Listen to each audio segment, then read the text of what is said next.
The Imp of the Perverse by Edgar Allan Poe. Recording by John Van Stan.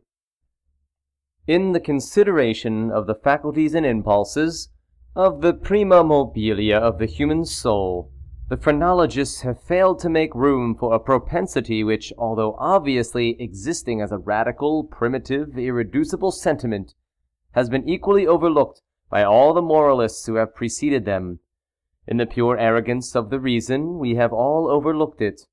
We have suffered its existence to escape our senses solely through want of belief, of faith, whether it be faith in revelation or faith in the Kabbalah. The idea of it has never occurred to us simply because of its seeming supererogation. We saw no need of the impulse for the propensity. We could not perceive its necessity. We could not understand, that is to say, we could not have understood, had the notion of this prima mobile ever obtruded itself. We could not have understood in what manner it might be made to further the objects of humanity, either temporal or eternal. It cannot be denied that phrenology, and in great measure all metaphysicianism, have been concocted a priori. The intellectual or logical man, rather than the understanding or observant man, set himself to imagine designs, to dictate purposes to God.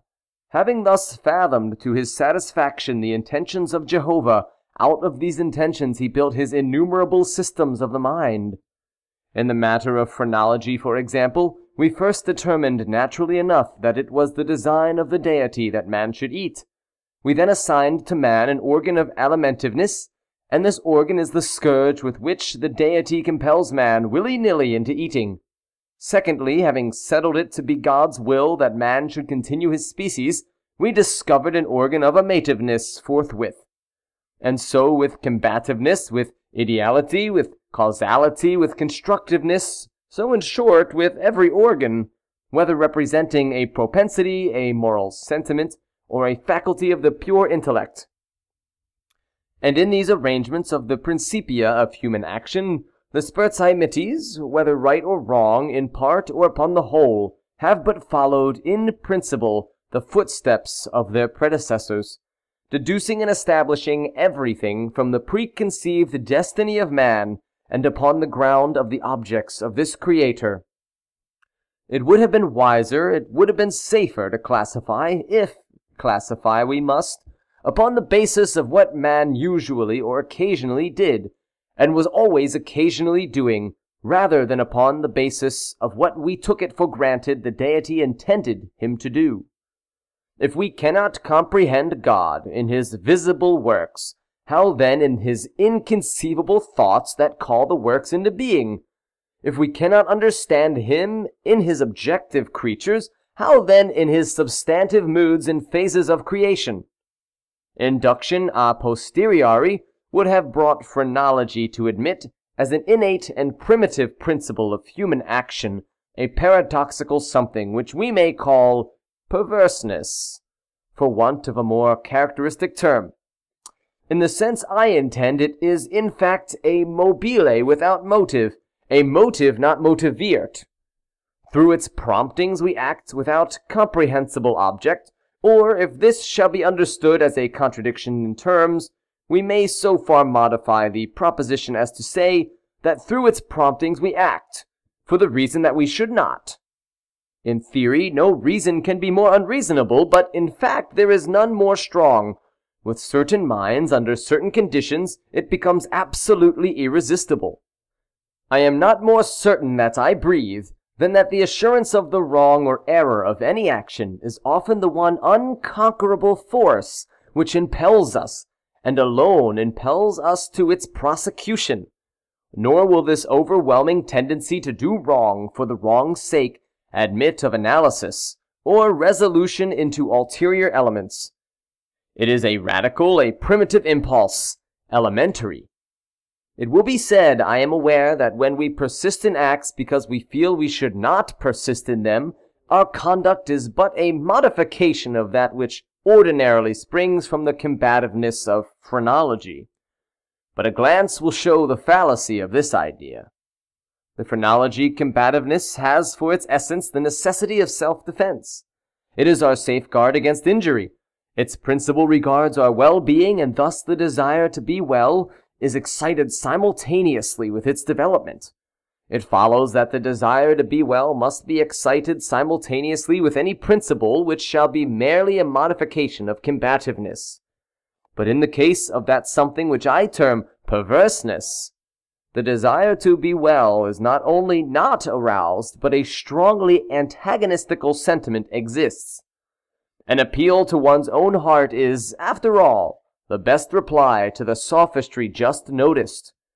No one who trustingly consults and thoroughly questions his own soul will be disposed to deny the entire radicalness of the propensity in question. It is not more incomprehensible than distinctive. There lives no man who at some period has not been tormented, for example, by an earnest desire to tantalize a listener by circumlocution. The speaker is aware that he displeases. He has every intention to please. He is usually curt, precise, and clear. The most laconic and luminous language is struggling for utterance upon his tongue. It is only with difficulty that he restrains himself from giving it flow. He dreads and deprecates the anger of him whom he addresses, yet the thought strikes him that by certain involutions and parentheses this anger may be engendered. The single thought is enough. The impulse increases to a wish, the wish to a desire, the desire to an uncontrollable longing, and the longing to the deep regret and mortification of the speaker, and in defiance of all consequences, is indulged. We have a task before us which must be speedily performed. We know that it will be ruinous to make delay. The most important crisis of our life calls, trumpet-tongued, for immediate energy and action. We glow, we are consumed with eagerness to commence the work, with the anticipation of whose glorious result our whole souls are on fire. It shall be undertaken today, and yet we put it off until tomorrow. And why? There is no answer, except that we feel perverse, using the word with no comprehension of the principle. Tomorrow arrives, and with it a more impatient anxiety to do our duty. But this very increase of anxiety arrives also a nameless, a positively fearful, because unfathomable, craving for delay. This craving gathers strength as the moments fly. The last hour for action is at hand.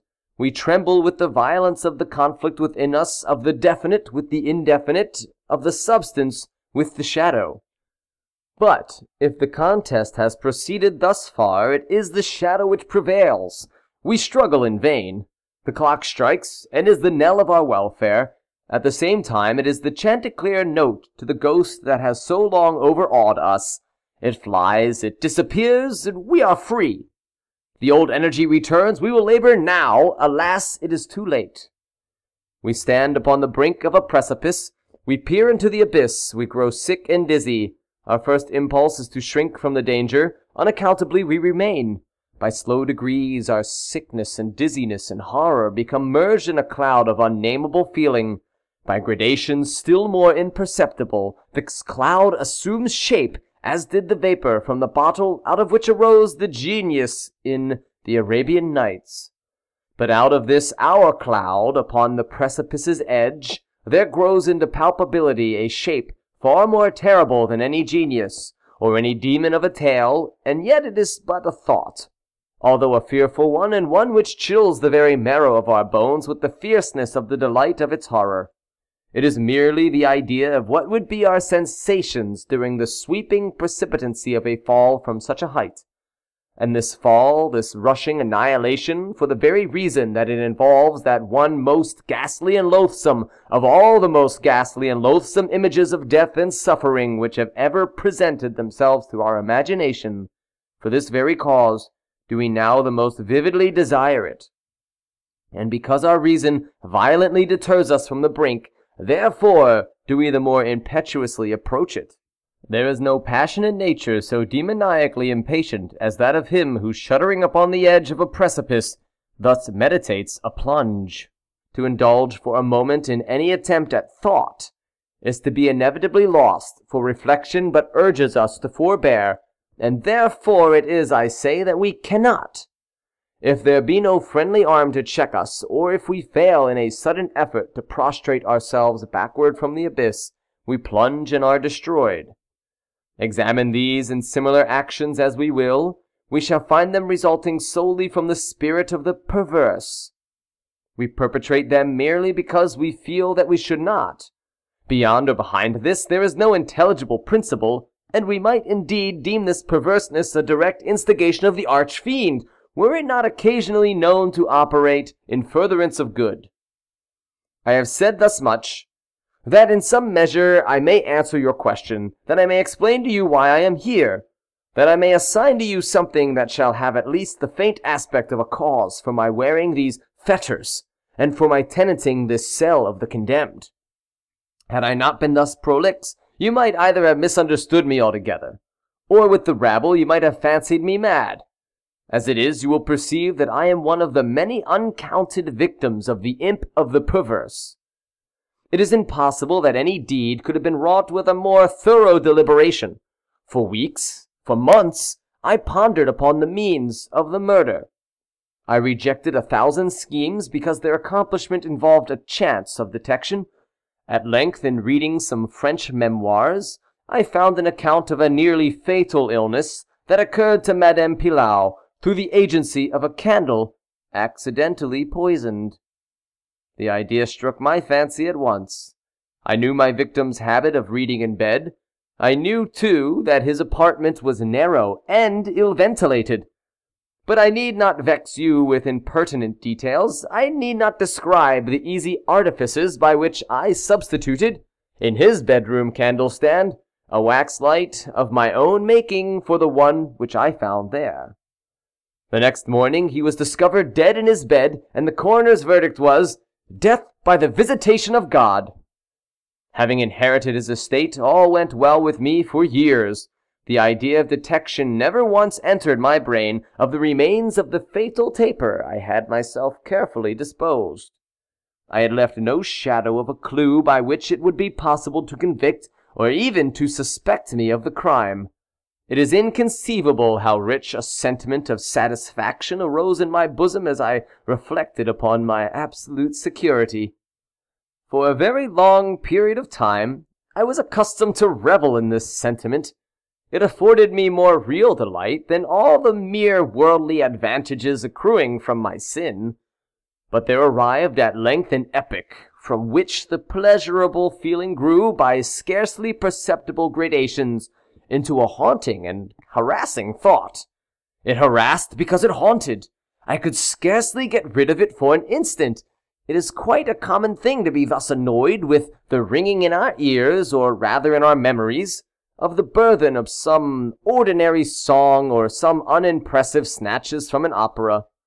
Nor will we be the less tormented if the song in itself be good, or the opera air meritorious. In this manner, at last, I would perpetually catch myself pondering upon my security, and repeating in a low undertone the phrase, "I am safe." One day, whilst sauntering along the streets, I arrested myself in the act of murmuring half aloud these customary syllables. In a fit of petulance, I remodeled them thus: "I am safe, yes, if I be not fool enough to make an open confession."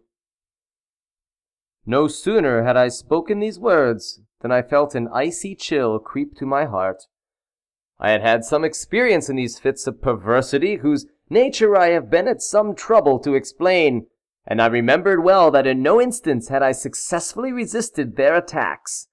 And now my own casual self-suggestion that I might possibly be fool enough to confess the murder of which I had been guilty confronted me, as if the very ghost of him whom I had murdered, and beckoned me on to death. At first I made an effort to shake off this nightmare of the soul. I walked vigorously, faster, still faster. At length I ran. I felt a maddening desire to shriek aloud. Every succeeding wave of thought overwhelmed me with new terror, for alas, I too well understood that to think in my situation was to be lost. I still quickened my pace. I bounded like a madman through the crowded thoroughfares. At length the populace took alarm and pursued me.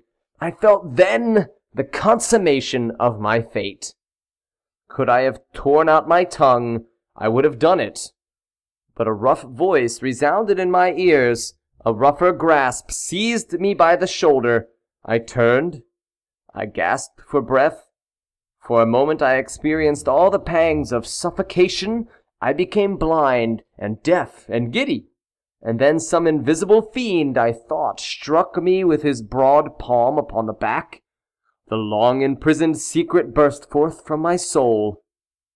They say that I spoke with a distinct enunciation, but with marked emphasis and a passionate hurry, as if in dread of interruption before concluding the brief but pregnant sentences that consigned me to the hangman and to hell.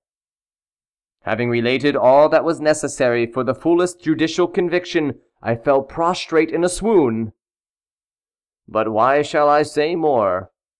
Today I wear these chains and am here. Tomorrow I shall be fetterless. But where? End of The Imp of the Perverse.